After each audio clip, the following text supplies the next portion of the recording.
오늘 본문에서는 누가 참으로 능력이 있는가, 누가 온 세상을 다스리는가 하는 것을 보여주고 있습니다. 이스라엘 민족은 망한 원인이 여러 가지가 있지만 그 중에서도 특별히 하나님을 버리고 우상을 숨겼다 하는 것입니다. 금속으로 부어 만든 우상, 또는 나무를 깎아서 만든 우상, 또는 돌을 쪼아서 만든 우상, 여러 가지 사람의 힘으로 만든 그 우상을 섬겼다는 것입니다. 우상이 이 세상에 어떻게 존재하게 되었나요? 오늘 본문에 보니까 3번에 걸쳐서 표현되고 있는데, 청색, 자색 옷을 입혔고, 누가 옷을 입혀주나요? 사람이 옷을 입힌 겁니다. 그거는 기술공과 은장색들이 손으로 만든 것입니다. 우리가 만든 것을 가지고 우리가 절을 하고 그 앞에 경배를 한다는 것이, 그것이 얼마나 어리석은 일이겠습니까? 그래서 하나님은 여러 나라의 길을 배우지 말라 하고 말씀하십니다. 여러 나라의 길은 세상 사람들이 가는 길이고 세상 사람들이 살아가는 원리를 말해주고 있습니다. 오늘날은 과학이 얼마나 발달한 시대입니까? 원인과 결과가 명확하게 밝혀져야만 사람들은 그것을 이해하게 되고, 또 결과를 조정하기 위해서 원인을 다스리기도 하고 그런 일들을 하지 않습니까?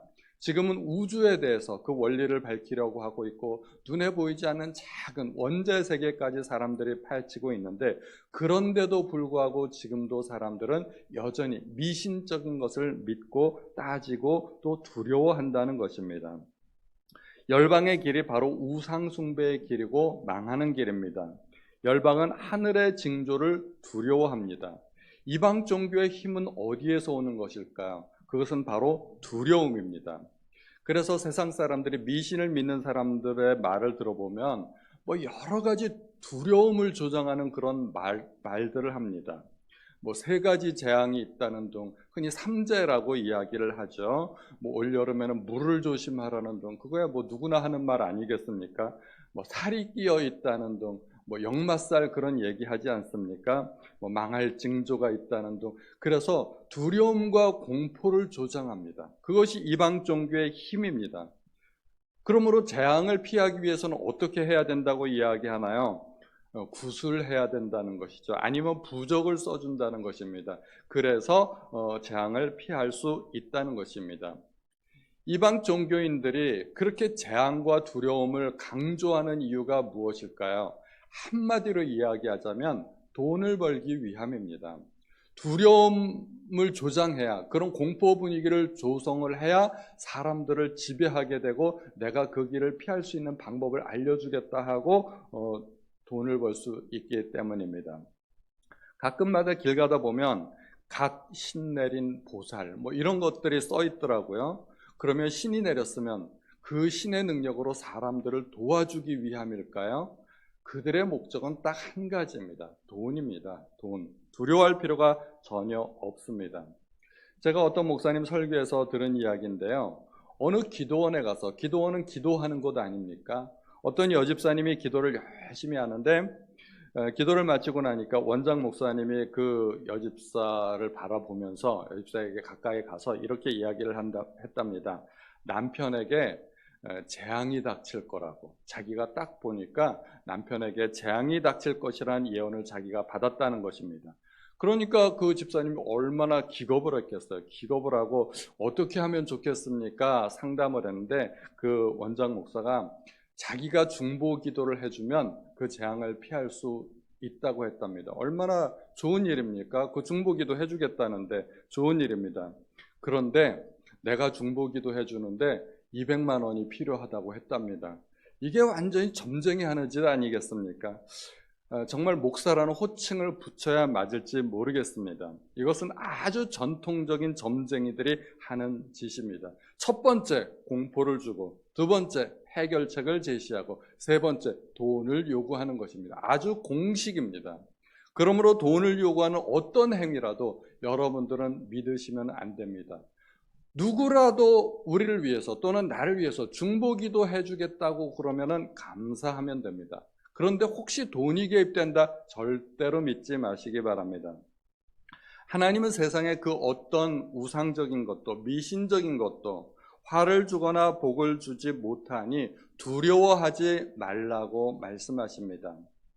오늘날 사람들이 의외로 따지는 것들이 있습니다. 날짜, 길일이 있다고 그러지 않습니까? 사주, 궁합, 관상, 손금, 장명, 태길. 우리는 그 어느 것도 필요가 없습니다. 하나님만이 우리의 운명을 좌우하십니다. 일본의 어떤 유명한 신학자가 일본은 우상이 한 300만 개 정도 있다고 그래요. 그리고 가는 곳마다 섬기는 신이 달라요. 그래서 이분이 이 지방에 가면 여기 신을 섬겨야 되고 또 저곳에 가면 저곳 신을 섬겨야 되고 너무너무 불편한 게 많았던 거예요. 그 지방의 신은 도대체 무엇을 좋아하는가? 그 좋아하는 것을 바쳐야 되고 그 지방의 풍습을 따라야 하고 너무너무 불편한데 이분이 어느 날 하나님을 알게 됐어요. 이 하나님이 온 세상을 창조하셨다는 것을 알고 이분이 너무너무 좋아하게 된 거예요. 내가 여기서 섬기던 하나님 저기 가서도 섬기면 되겠구나. 내가 이제 더 이상 신을 바꾸지 않아도 되겠구나. 그리고 그분은 인생의 자유를 얻었다고 이야기합니다. 내가 하나님을 알고 나서 나는 인생의 자유를 얻었다. 그 신학자가 한 이야기입니다. 예전에는 부동산에 가면 지금도 그런지 모르겠는데 달력에 날짜가 표시되어 있어요. 손 없는 날. 그날이 무슨 날인지 아세요? 이사하기 딱 좋은 날. 그러니까 귀신이 역사하지 않는 날이라는 거예요. 이사하는데 뭐 비 오거나 그러면 안 되잖아요. 그러니까 손 없는 날들이 달력에 딱 표시가 돼 있어서 부동산 중개인들이 이날 이사하라고 알려준답니다. 그리스도인은 언제 이사하면 돼요? 주일만 아니면 됩니다. 아무 때나. 우리가 원하는 날짜에 이사하시면 됩니다. 그러니까 하나님은 우리에게 자유를 주시는 분이에요. 예수님께서 진리를 알지니 진리가 너희를 자유케 하리라 하지 않았습니까? 우리는 세상의 여러 가지 속박에서부터 벗어날 수 있습니다. 궁합, 남녀 궁합, 의미가 있을까요? 없을까요? 저는 궁합의 의미가 있다고 봅니다. 남녀 간에 잘 맞을 수도 있고 안 맞을 수도 있는데 그 궁합은 성격과 가정 환경으로 보는 것이지 날짜로 보는 것은 아닙니다. 어느 그 커플이 있었는데 남녀 간에 결혼하기로 서로 약속하고 날짜도 다 준비해놨는데 이 남자의 어머니가 궁합을 봤답니다. 궁합을 봤더니 궁합이 안 맞는답니다. 날짜를 가지고 궁합을 봤는데 궁합이 안 맞아가지고 이 결혼 안 된다고 반대했답니다. 날짜까지 잡았는데 그 신랑 신부, 예비 신랑 신부가 어떻게 됐겠어요? 깨져버렸습니다. 그 시어머니 될 사람이 궁합 한번 본 것 때문에 사랑하는 두 사람이 헤어지는 그런 경우도 있었다는 것입니다. 이게 얼마나 억울한 일입니까? 아무런 의미도 없는 그런 것들이 우리의 인생을 좌우하게 놔두면 안 됩니다. 점쟁이의 말 한마디 때문에 우리의 인생이 좌우되면 얼마나 어리석고 무식한 일이겠습니까? 사주팔자, 요즘도 새해가 되면 사주팔자 많이들 보지 않습니까? 사주팔자란 것이 4개의 기둥과 8개의 글자라는 이야기입니다. 생년, 생월, 생일, 생시. 요 4개의 기둥, 8개의 글자가 사람의 운명을 좌우한다는 것입니다.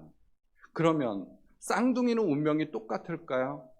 쌍둥이는 기껏해야 한 5분 차이, 길어야 한 10분 차이, 뭐 한 그 정도인데, 뭐 1, 2분 차이에 태어난 쌍둥이도 있고, 쌍둥이도 운명이 다르다는 것을 우리가 알게 됩니다. 그러므로 우리는 사주팔자 절대로 믿어서는 안 됩니다. 우리가 장난으로 보는 손금, 과연 우리의 운명이 손바닥에 정해져 있을까요? 결코 그런 것을 우리는 장난으로라도 보면 안 됩니다. 안타깝게도 지금 대통령은 풍수지리 논란에 휩싸여 있죠. 청와대가 이전을 한 것도 대통령 관저가 이전하지 않았습니까? 국방부청사로. 청와대를 국민에게 내주기 위해서라는 그럴듯한 변명은 하고 있지만 그러나 청와대 터가 좋지 않아서라는 말이 있습니다. 그래서 옮겼다고 하는데 정말 조상의 묘자리가 후손들의 그 복과 화를 좌우할 수 있을까요? 우리는 그런 헛된 것을 믿으면 안 된다는 것입니다. 관상은 의미가 있을까요? 옛날에 관상이란 영화도 나왔었는데 사람의 얼굴을 보면 그 사람의 운명이 얼굴에 정해져 있다는 것입니다. 그러나 저는 관상보다는 인상이 의미가 있다고 생각이 됩니다. 인상은 사람마다 다 다를 수 있어요. 그 인상은 어떻게 나타나는 것일까요? 인상은 우리가 노력해서 얼마든지 개선할 수 있는 것입니다. 더 쉽게 이야기하면 인상이라는 것은 표정입니다. 환한 표정이 있고 웃는 표정이 있습니다. 어떤 사람이 성공할까요? 웃는 사람이 더 성공합니다. 난폭한 표정이 있고 그리고 자비로운 표정이 있습니다. 어떤 사람이 인생에 성공할까요? 자비로운 표정을 짓는 사람이 인생에 성공할 가능성이 훨씬 많습니다. 과연 이름은 우리의 운명을 좌우할까요? 그래서 사람들은 심지어 장명소에 찾아가기도 하는데 이름도 좋지 않은 이름, 좋은 이름은 있다고 생각이 됩니다. 어렸을 때 보면 이름 때문에 놀리거나 놀림을 받거나 그런 경우도 있지 않습니까? 저희 조카는 한나라는 이름을 가졌었는데 지금도 한나죠. 근데 굉장히 좋은 이름이에요. 근데 성이 유씨다 보니까 유한나. 그래서 친구들이 유한낙스라고 막 놀리고 그랬었는데 사실은 좋은 이름입니다. 그런데 이름 때문에 놀림받는 경우도 있죠. 제가 아는 사람 중에는 권래라는 이름을 가진 분이 있는데 권래. 그 이름이 부르기가 좀 어려우니까 친구들이 걸레야 그랬다는데 그 이름 중에는 뭐 좋은 이름 좋지 않은 이름들이 있을 수 있습니다. 그러므로 너무 티가 나는 나쁜 이름, 뭐 사람의 그 이름을 욕설로 짓는다든가 그런 것은 별로 좋지 않겠습니다. 그러나 이름 자체가 사람의 운명을 좌우하는 것은 아닙니다. 우리가 그냥 평범한 이름을 가지고 있다면 그것으로 충분합니다. 굳이 장명소에 가서 돈까지 내가면서 이름을 지을 필요가 없다는 것입니다. 사람의 복과 화는 누가 좌우합니까? 하나님이 천지를 지으신 하나님이시고 하나님이 내 인생을 좌우하시는 분이십니다. 우상의 돈은 나무뿐이라고 8절에 보니까 그들은 다 무지하고 어리석은 것이니 우상의 가르침은 나무뿐이라.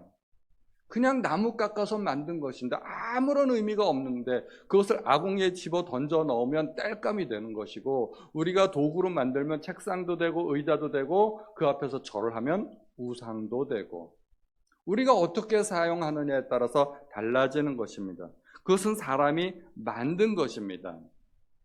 그런데 하나님은 천지를 창조하신 분 아니겠습니까? 고대인들은 자연의 힘을 두려워하였습니다. 특별히 농사 지을 때 비는 필수였습니다. 그래서 하늘에서 비를 내리게 해달라고 기후제도 지내고 우상들을 섬겼습니다. 그들은 우상이 자연을 다스린다고 믿었기 때문에 우상을 섬겼습니다. 심지어 자식도 갖다 바쳤습니다. 그러나 천지를 다스리시는 분이 누구실까요? 13절에 보니까 그가 목소리를 내신즉 하늘에 많은 물이 생기나니 그는 땅끝에서 구름이 오르게 하시며 비를 위하여 번개치게 하시며 그 곳간에서 바람을 내시거늘. 물과 구름과 번개와 바람을 다스리시는 분, 그분이 창조주 하나님이십니다. 예수님께서 바다를 건너실 때 한 번은 배 안에서 잠이 드셨는데 파도가 일어났죠. 제자들은 두려워했습니다. 제자들은 두려워해서 예수님을 깨웠습니다. 예수님이 어떻게 하셨나요? 잔잔하라, 잔잔하라.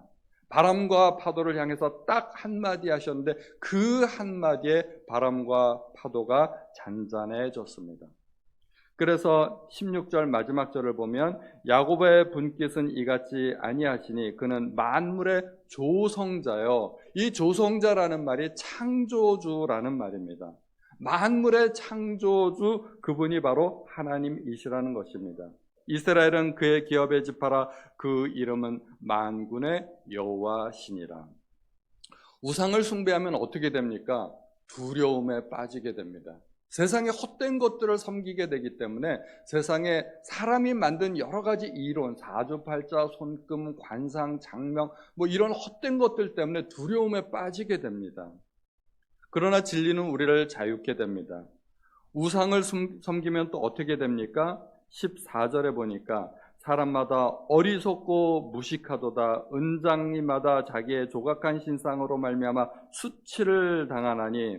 그러니까 우상을 섬기게 되면 이렇게 됩니다.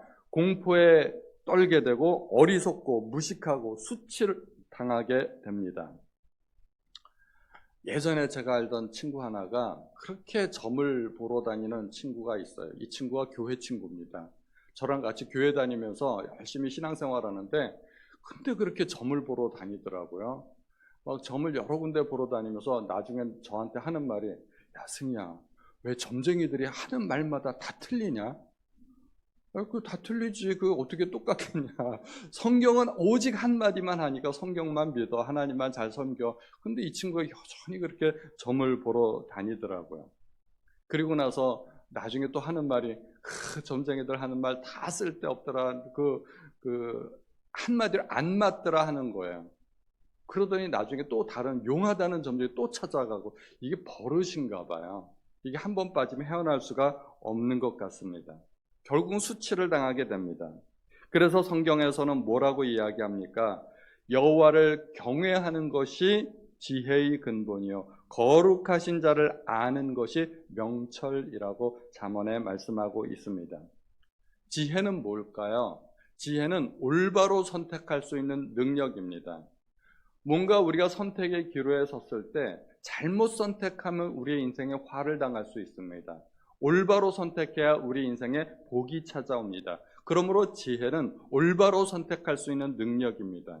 또한 지혜는 미래를 내다볼 수 있는 능력입니다. 미래에 어떠한 일이 일어날 수 있을지 예측할 수 있다면 올바로 선택할 수 있겠죠. 그리고 또 지혜는 올바른 믿음입니다. 무신론 같은 것을 절대로 믿으면 안 됩니다. 그러므로 지혜로운 사람은 미래를 위해서 현재를 준비할 수 있는 사람이고, 또 지혜는 또 올바로 선택할 수 있는 사람입니다. 세상에 가장 큰 지혜가 뭘까요? 다음 세상을 위해서 이 세상을 살아가는 사람이 가장 지혜로운 사람이라고 할 수 있을 것입니다. 그것이야말로 참으로 미래를 준비하는 것이고 가장 올바른 선택입니다. 그 믿음은 가장 기본적으로 하나님을 믿는 것에서부터 시작됩니다. 그러므로 이 세상에서 지위, 권세, 부귀가 있다 하더라도 하나님을 믿지 않으면 그것은 어리석은 것입니다. 어리석은 부자의 예를 보십시오. 자기가 성공한 줄로 믿었습니다. 그리고 창고를 더 크게 짓고 내가 이제부터 평안히 먹고 마시고 쉬리라, 인생을 즐기리라 계획했지만, 그러나 하나님의 계획은 그 영혼을 오늘 밤에 데려가는 것이었습니다. 세상 사람들이 부러워하고 존경할 수 있는 그런 성공을 거두었지만 그는 그것을 단 하루도 누리지 못하고 이 세상을 떠나야만 했다는 것입니다. 얼마나 어리석은 일입니까? 그러므로 우리는 참된 지혜는 오로지 하나님께 있다는 사실만 기억하고 하나님을 더 열심히 잘 섬기시는 우리 모든 성도님들 되시기를 예수님의 이름으로 축원드립니다. 하나님 아버지, 오늘도 저희에게 귀한 말씀 들려주시니 감사합니다. 세상에는 헛된 신들이 많고 헛된 우상들이 많지만, 그러나 우리는 오직 온 세상을 창조하신 하나님만을 섬길 수 있도록 도와주시고 하나님께 내 인생을 맡기는 성도님들이 다 될 수 있도록 도와주옵소서. 모든 말씀 우리 주 예수님의 이름으로 기도하였습니다. 아멘.